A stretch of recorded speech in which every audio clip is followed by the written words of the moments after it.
Bonjour Laurent. Bonjour Chamberline. Merci d'avoir accepté mon invitation du coup. Merci pour l'invitation, pour commencer. Ça me fait plaisir de t'avoir dans le cadre du podcast Sans filtre. Alors le podcast Sans filtre, on veut simplement mettre en lumière les parcours d'entrepreneurs et d'entreprises lyonnaises. D'accord. Et voilà, de la région Aura également, pas forcément lyonnaise, et également de toute la région. L'idée étant de valoriser les parcours et de partager les expériences. Alors ce partage d'expériences permet certainement à notre communauté d'avoir en fait un regard différent sur l'entrepreneuriat et de se positionner également différemment. Très bien. Alors du coup, j'ai parcouru évidemment ton parcours après t'avoir sollicité et avant la sollicitation.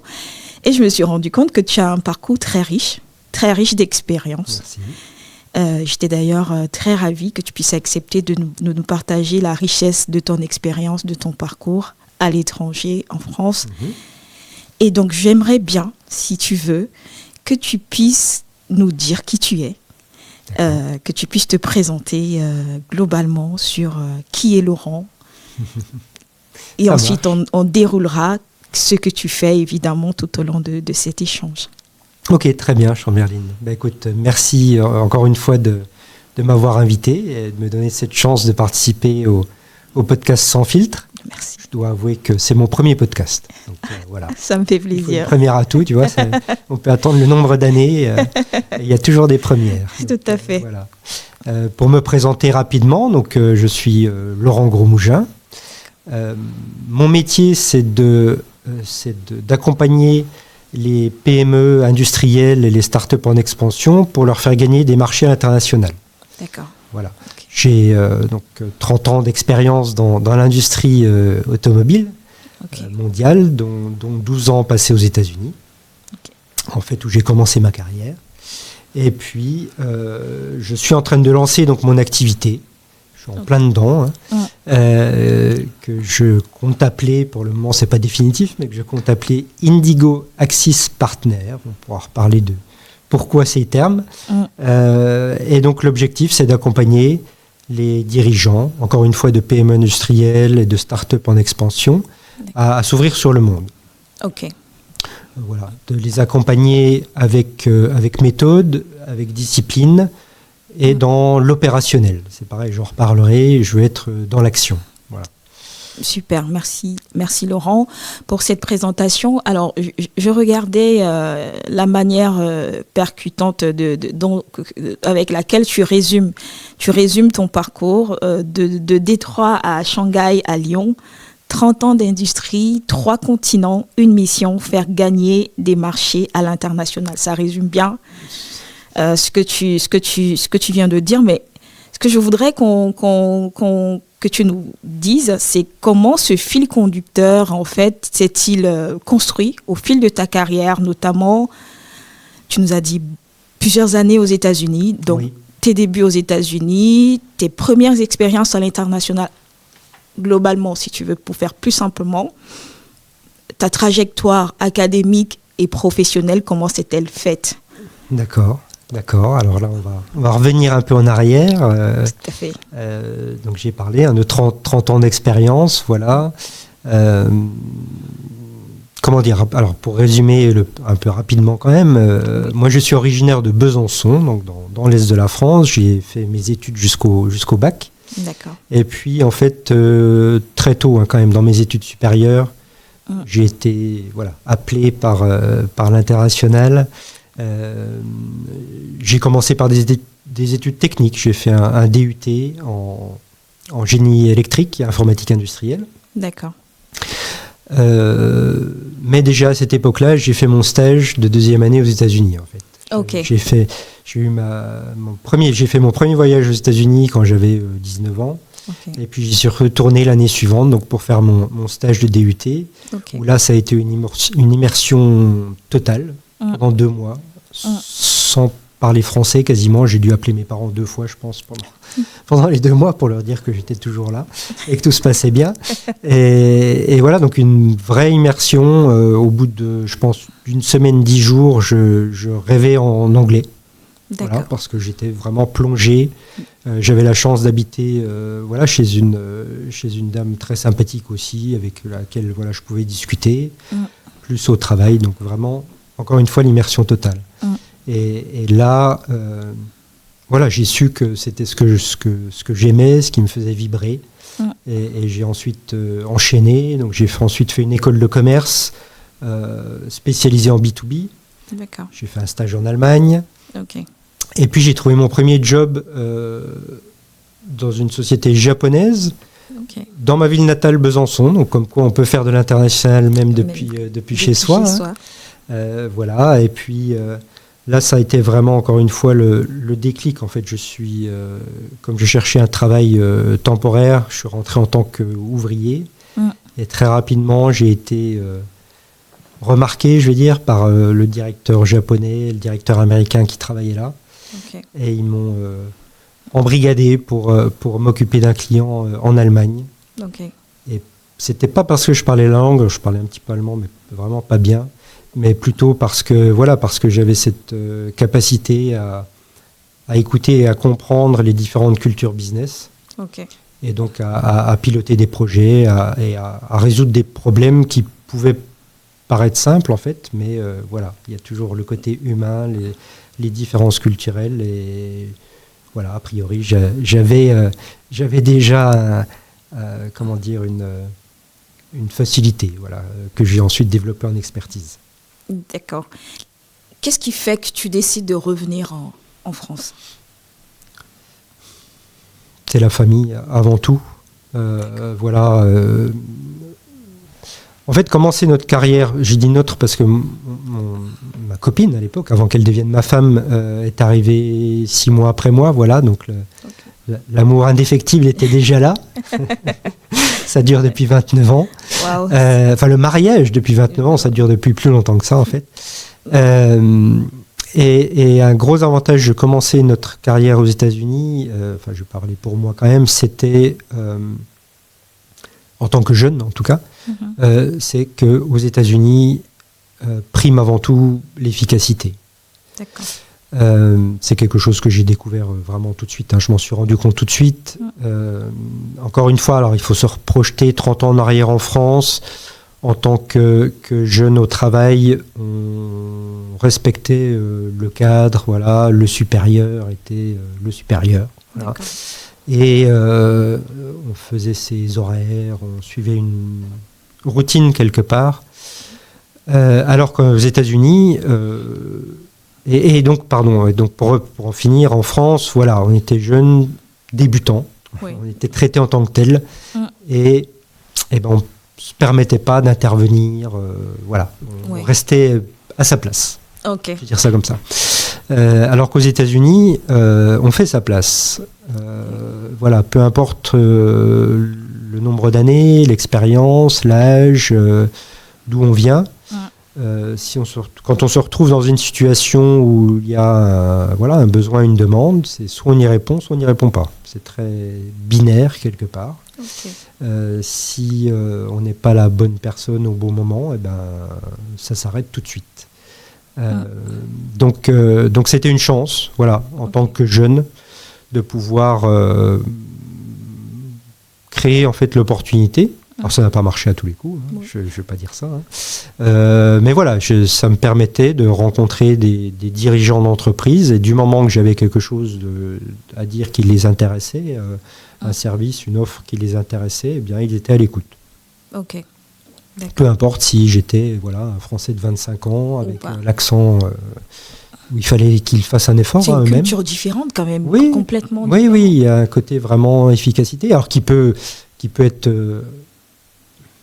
qu'on peut penser être violent parfois. Alors violent, c'est pas physique, mais quelqu'un qu'on n'intéresse pas tourne les talons, s'en va. Enfin, la conversation, elle est terminée en 30 secondes. Et sur le moment, on se dit, mais... Donc en fait, tout se joue sur la première rencontre, les premières secondes de la rencontre, de l'échange. Oui, et il faut que la personne, en fait, y trouve son intérêt. C'est pas plus bête que ça. Elle va pas faire beaucoup d'efforts pour sembler intéressée. D'accord. Voilà. Alors, et c'est factuel, il n'y a pas de... c'est ça vraiment aussi que j'ai découvert à travers les différentes cultures. C'est de la culture, c'est comme ça. On ne dit pas c'est bien, c'est pas bien. On s'adapte. Ou alors si on ne s'adapte pas, que ça ne nous plaît pas, il faut s'en aller. D'accord. Voilà, on ne va pas changer la culture du pays, la culture des personnes. Si on ne l'aime pas, c'est pas la peine de forcer. Il faut aller autre part. Voilà. Comme il y a une expression qui dit... voilà, je ne suis pas un arbre. Si j'aime pas là où je suis, je m'en vais. Je m'en vais. Oui. Donc je suis resté aux 12 ans aux États-Unis parce que ça me plaisait, parce que j'ai vraiment pu décoller dans ma carrière. Tu as été plutôt discret jusqu'ici sur le nom des entreprises au sein desquelles tu travaillais, des gros groupes pour lesquels tu travaillais aux États-Unis. Oui. C'était lesquels? Alors, mon tout premier job, c'était en fait monsieur et madame. J'étais leur premier employé. Monsieur et madame. Oui, monsieur, je veux dire un couple, qui avait monté leur société aux États-Unis. Un couple de Français qui avait monté leur société aux États-Unis. Et j'ai été leur premier employé. C'est eux qui m'ont permis en fait de gravir cette marche-là en me donnant un visa de travail. Voilà, la société s'appelait Concorde International. Qui a continué, mais qui n'est jamais devenue une très grosse société. Et puis, au bout de 12 ans, j'ai postulé là pour un équipementier automobile américain qui, à l'époque, s'appelait Meritor Automotive. Alors, le nom n'est pas connu hors de l'industrie, en fait. Mais voilà, mais c'était un équipementier de premier rang, ce qu'on appelle le premier rang, c'est-à-dire les équipementiers qui fournissent directement les constructeurs automobiles. Et j'ai été, ce qu'on appelle dans le business CAM, Key Account Manager, ou responsable grand compte en français. Et je me suis occupé de divers clients. Au début, je me suis occupé des clients japonais. Voilà, encore une fois, avec l'idée que j'étais à la croisée des chemins culturels. Je savais m'occuper d'un client japonais pour le compte d'une société américaine. D'accord. Tisser ces ponts en fait entre les différentes cultures business. Et c'est vrai que moi ça m'a plu, ça me plaît toujours. C'est vraiment ça de voir des gens de différents bords, de différentes cultures qui travaillent ensemble, qui arrivent à des résultats ensemble. Ça me fait kiffer. Alors justement, et j'ai lu une phrase où tu dis, en fait, parlant de ton projet entrepreneurial à Lyon, que ce projet n'est pas une rupture, mais une continuité. Pourquoi ce choix de percevoir l'entrepreneuriat comme une continuité du salariat, finalement? Alors, j'ai dit et j'ai écrit ça au mois de juin, je crois, c'était un peu plus tôt cette année. Cette année, tout à fait. J'ai un peu changé d'avis sur le sujet, d'accord. Parce que normal, on grandit, on vit les expériences. Ça interpelle parce que une continuité peut-être dans la pratique de ce que tu maîtrises, mais une rupture quand même quelque part. Oui. Voilà. Non, c'est ça. Alors, c'est quelque chose que j'avais pas vu. Je n'avais pas vu venir en fait. C'est bien d'en parler parce que ça montre aussi les facettes de l'entrepreneuriat. Si je veux peut-être d'abord mettre un peu de background là-dessus. Donc quand je suis arrivé sur Lyon, j'ai suivi mon épouse, moi en fait. Donc j'ai démissionné d'un poste dans une société ETI où j'aimais beaucoup travailler. D'accord. Société qui s'appelle All Circuit, qui est basée au sud d'Orléans, et une ambiance vraiment que j'ai vraiment appréciée, à la fois de travail individuel, on pouvait avoir son petit côté entrepreneur au sein de la société, et alors une force collective incroyable. Tout le monde prêt à aider, à faire groupe, tout à fait, en apportant son expertise. Voilà. Donc j'ai quitté cette entreprise avec une petite larme à l'œil. Parenthèse, c'était l'entreprise pour laquelle tu étais revenu en France? Non, j'avais changé entre-temps. Oui, tout à fait. L'entreprise pour laquelle je suis revenu en France, donc qui avait changé de nom au passage, mais qui est devenue Inteva. Voilà. C'est resté un groupe américain. D'accord.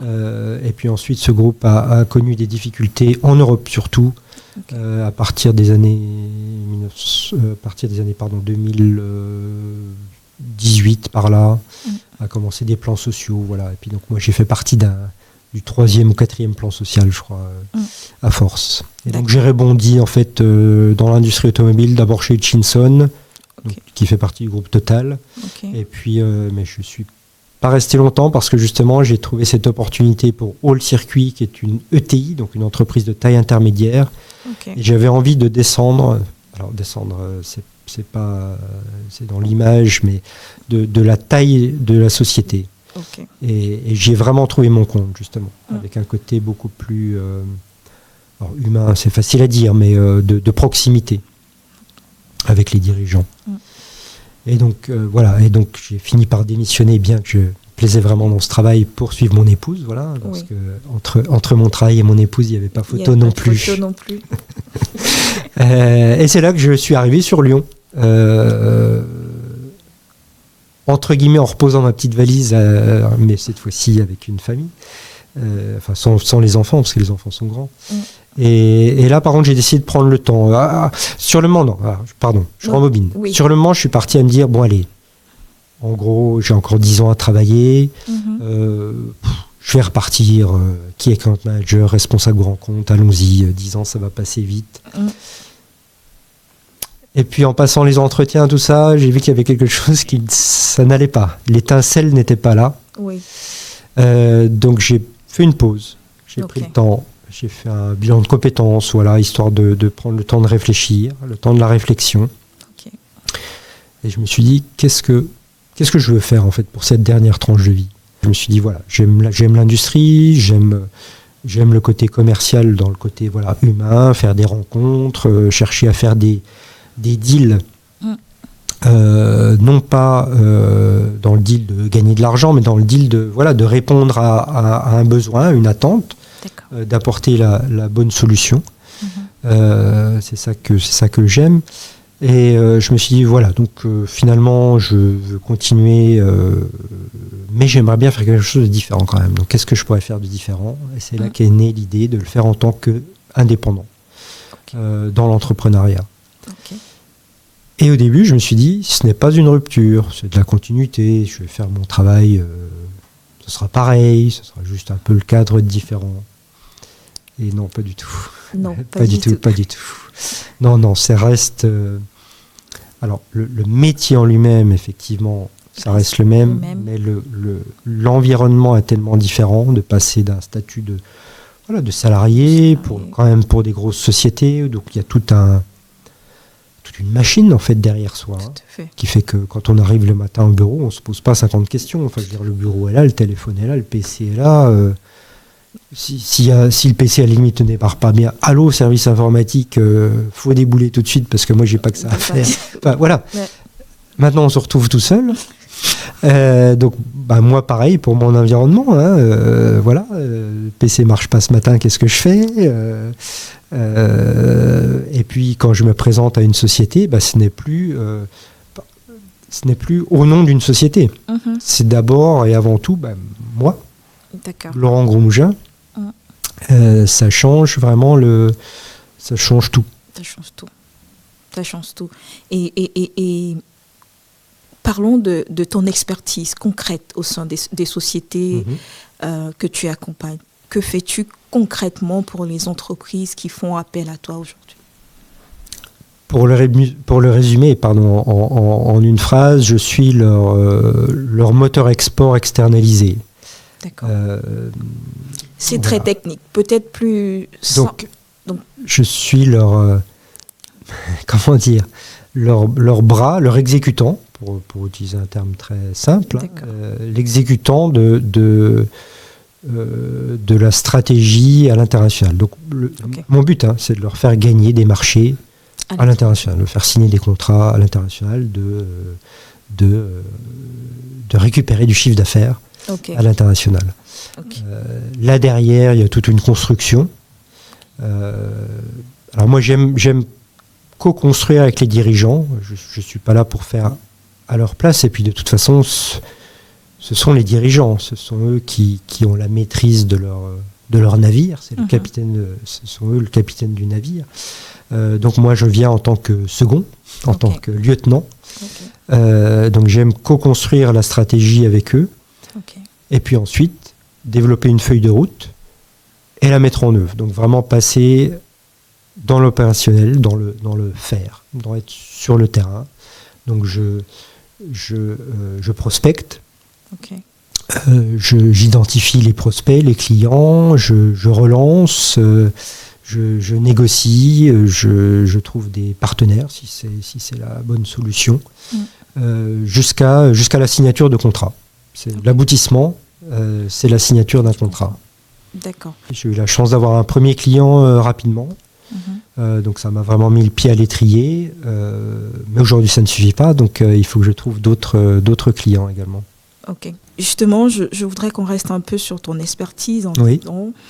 Aujourd'hui, l'expertise que tu as, est-ce que tu te différencies dans la pratique d'un cabinet de conseil en export ?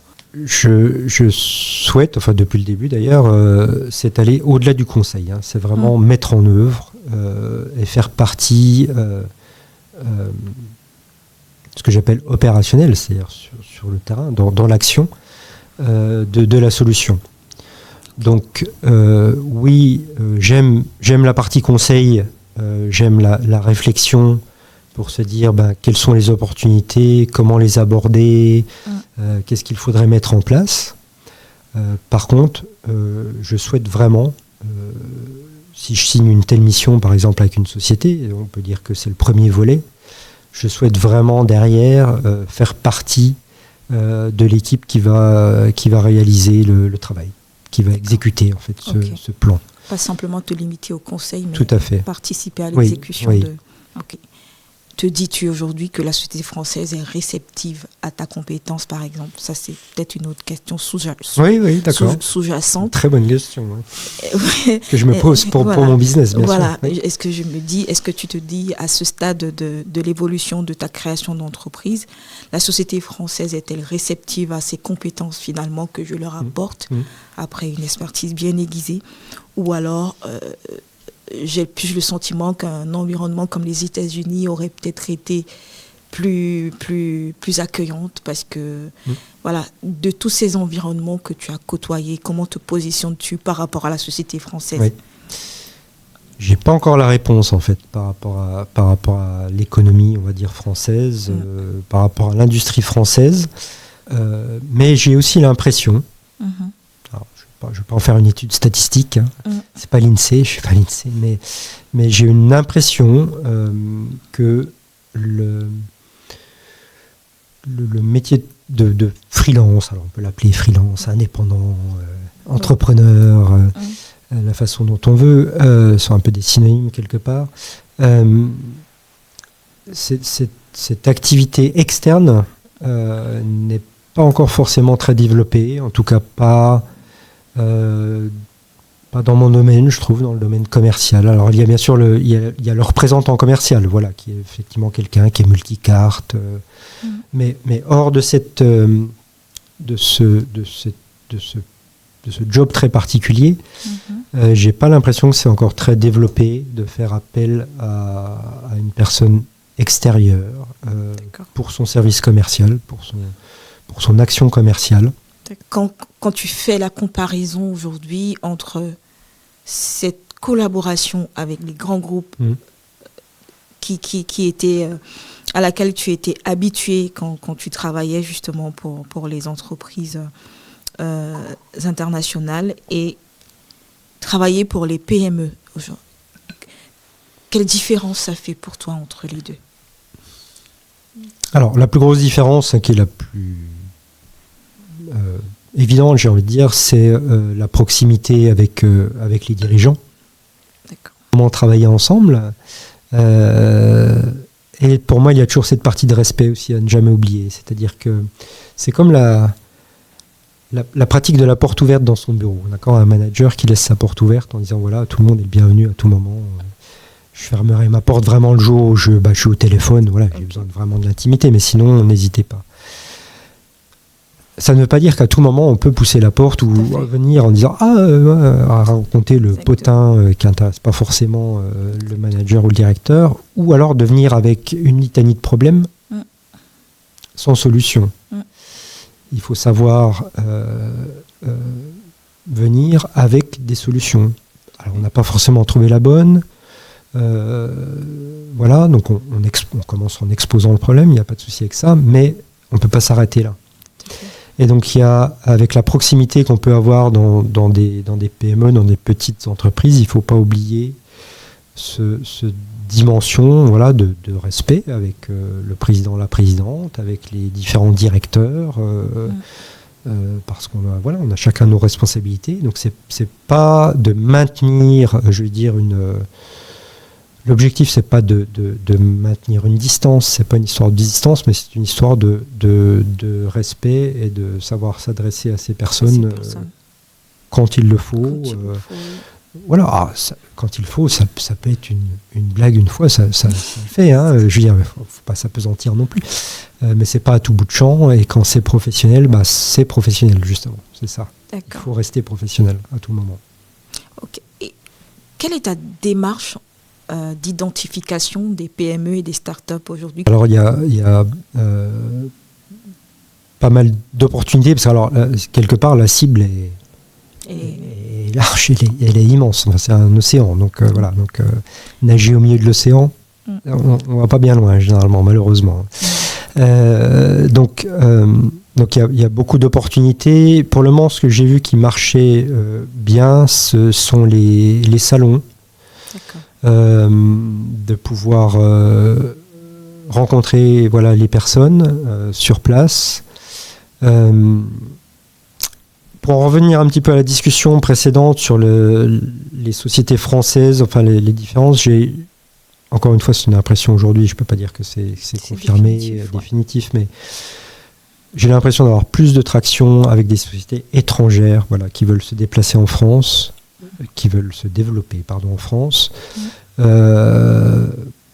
plutôt qu'avec des sociétés françaises. Alors, j'ai réfléchi un peu à ça aussi, parce qu'au début, mon idée, qui était une idée, c'était d'aider des sociétés françaises à se développer à l'international. En même temps, je m'aperçois qu'effectivement, je suis basé en France. Oui. Donc, pitcher à une société, je vais vous aider à vous développer aux États-Unis, parce que c'est quelque chose que j'aimerais bien, parce que j'ai la capacité, l'expertise. Ben oui, mais je suis en France. Oui. Donc comment je fais pour convaincre? Voilà, pour convaincre, pour dire voilà. Donc je me suis aperçu effectivement que voilà, je faisais partie du problème quelque part. Hein. C'était pas aussi simple que ça. Et du coup, inversement, pour une société étrangère, de leur dire je suis là. Oui. Effectivement, je suis là physiquement. Et donc je peux vous n'y êtes pas. Mm-hmm. Et donc je suis votre pont, votre canal sur place. Okay. Alors en parlant la langue, mais aussi encore une fois en connaissant la culture business, en pouvant me servir de mon réseau, voilà tout ça. Donc aujourd'hui, je suis en train d'insister plutôt sur les sociétés étrangères. Ma dernière action, par exemple, c'était le salon Polytech. Oui. Qui a eu lieu il y a 15 jours, 3 semaines. Alors j'y suis allé le tout dernier jour, voilà, parce que j'étais occupé par ailleurs, et en fait c'était pas mal, parce que le dernier jour, en fait, il y avait beaucoup moins de visiteurs, et du coup les gens étaient beaucoup plus accessibles effectivement sur leur stand.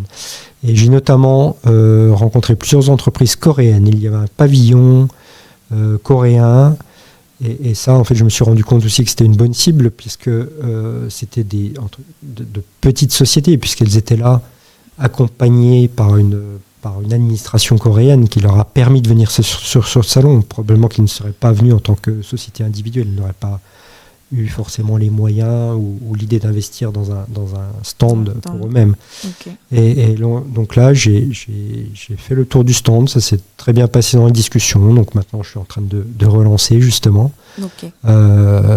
J'ai pris le temps de d'éplucher voilà, leur site web, leur brochure pour comprendre un peu mieux ce qu'ils faisaient. Okay. Pour pouvoir placer une offre, réfléchir à moi ce que je pourrais faire pour eux, parce que voilà, dans les deux cas, il y a cette réflexion que je mène d'abord de mon côté. Okay. De dire, mais voilà, qu'est-ce que je peux apporter à cette société-là? Enfin, moi, c'est pas juste, l'idée, c'est pas juste de signer, un contrat. C'est qu'est-ce que je peux apporter? Parce que moi, il faut qu'ils y trouvent leur compte, bien sûr, et que moi, j'y trouve mon compte, parce que c'est ce qui me donnera envie de travailler. De travailler sur leur projet. Voilà. Ok, c'est très clair. En dehors des salons que tu as pu parcourir pour identifier des potentiels clients, ton réseau, je voulais dire, a-t-il été favorable aussi pour toi dans ta démarche entrepreneuriale? Alors, oui, bien sûr. En même temps, c'est une chose que j'ai découverte, c'est pareil, c'est que mon réseau faisait partie, j'ai envie de dire, enfin était en adéquation,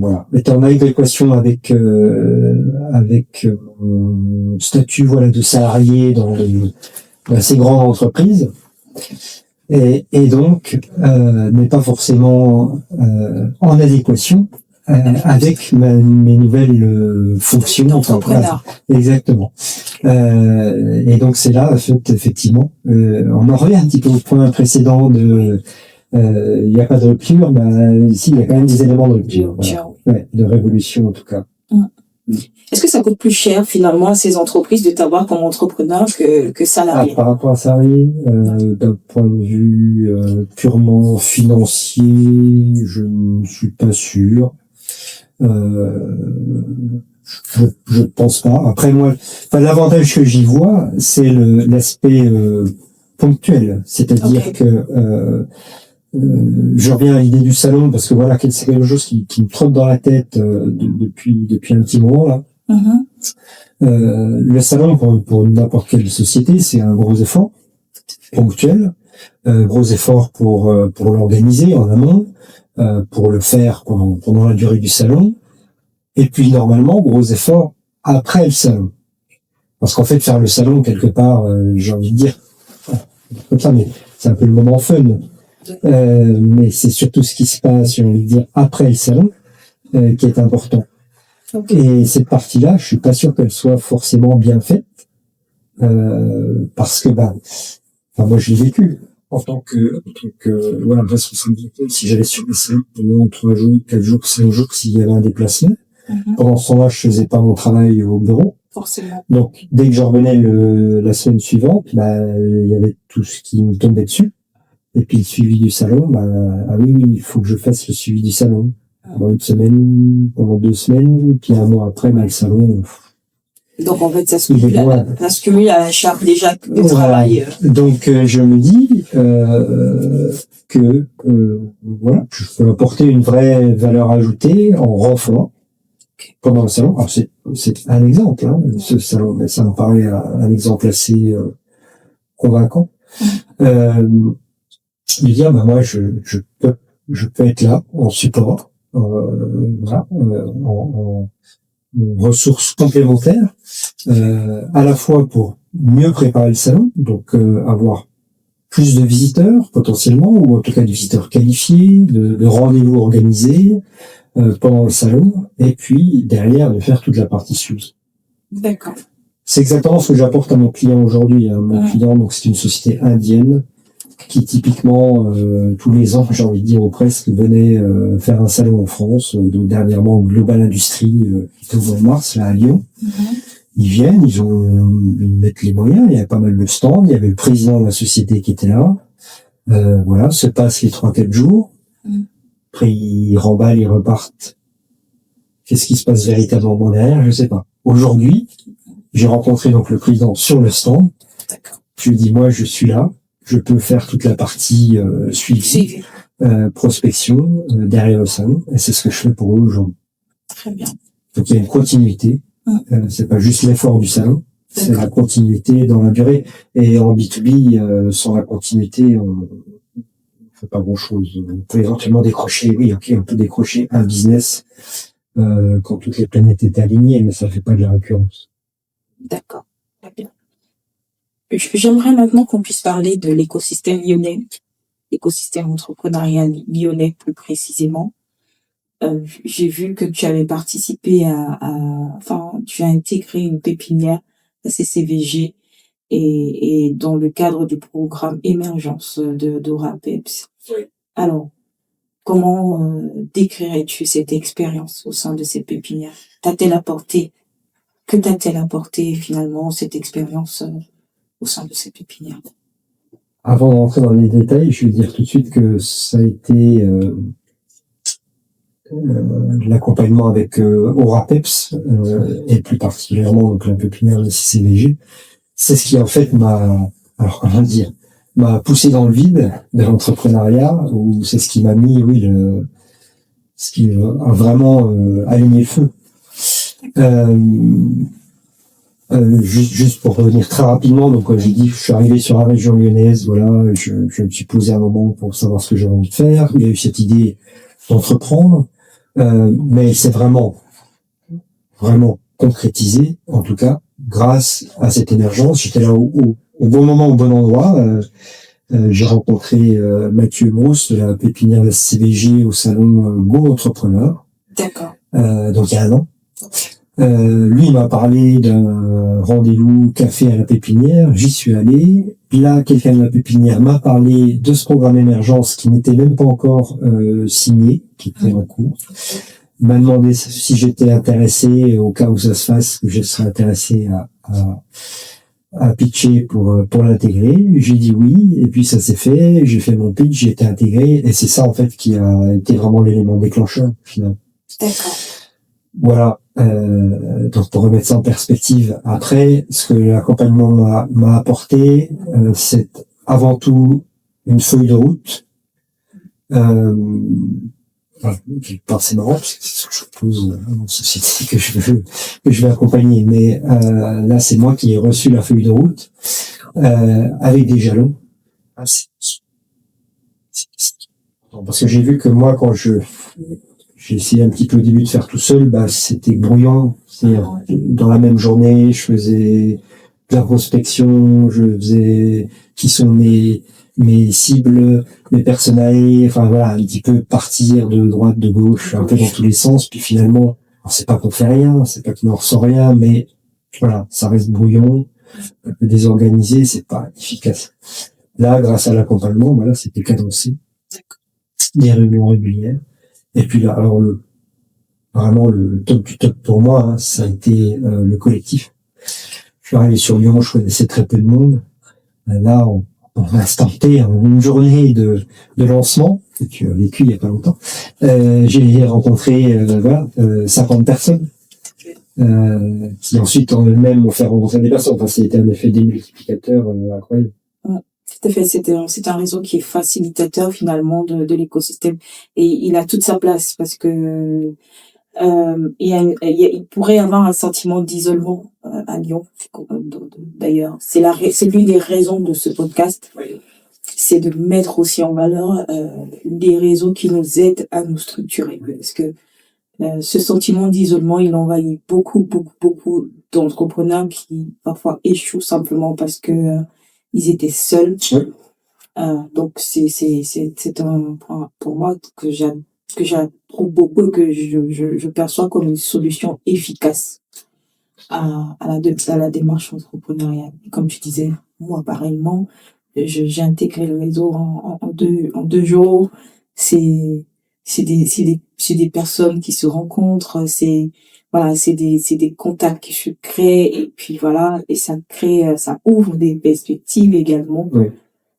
Et ça, c'est très enrichissant. Merci beaucoup, Laurent, de m'avoir accordé ton temps pour réaliser et enregistrer ce podcast. Ton parcours, à mon sens, devrait davantage être valorisé. Je pense que tu le valorises également dans l'enseignement. On n'a pas évoqué, mais voilà, c'est l'une des casquettes aujourd'hui que tu prends à Lyon, où tu donnes des cours. Et c'est toujours important parce que ça parle aussi de dépassement de soi. On le sent, ça parle d'adaptabilité, tu l'as dit.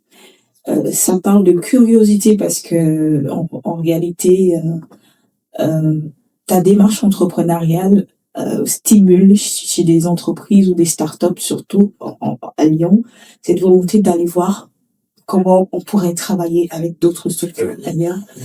Et pour moi, voilà, il y a des éléments hyper consistants qui enrichissent la démarche de la société que tu fondes. Et voilà, mon souhait pour la région et peut-être pour beaucoup d'autres entreprises lyonnaises, c'est d'avoir voilà l'opportunité de pouvoir développer des structures qui finalement décloisonnent l'écosystème entrepreneurial lyonnais et donne la possibilité, l'opportunité d'aller trouver des Indiens, d'aller trouver des Chinois, d'aller trouver des Américains, d'aller trouver des Portugais, des Japonais, pour développer une idée, un projet. Merci à toi, et puis alors surtout, profite bien de ton accompagnement. Merci beaucoup, merci d'être venu, et on te suivra, et peut-être qu'on aura l'opportunité de voir d'ici 1 an, 2 ans, 3 ans, de te recevoir de nouveau. Ça serait génial. Pour parler de la suite. Ça serait génial. À bientôt en tout cas. À bientôt.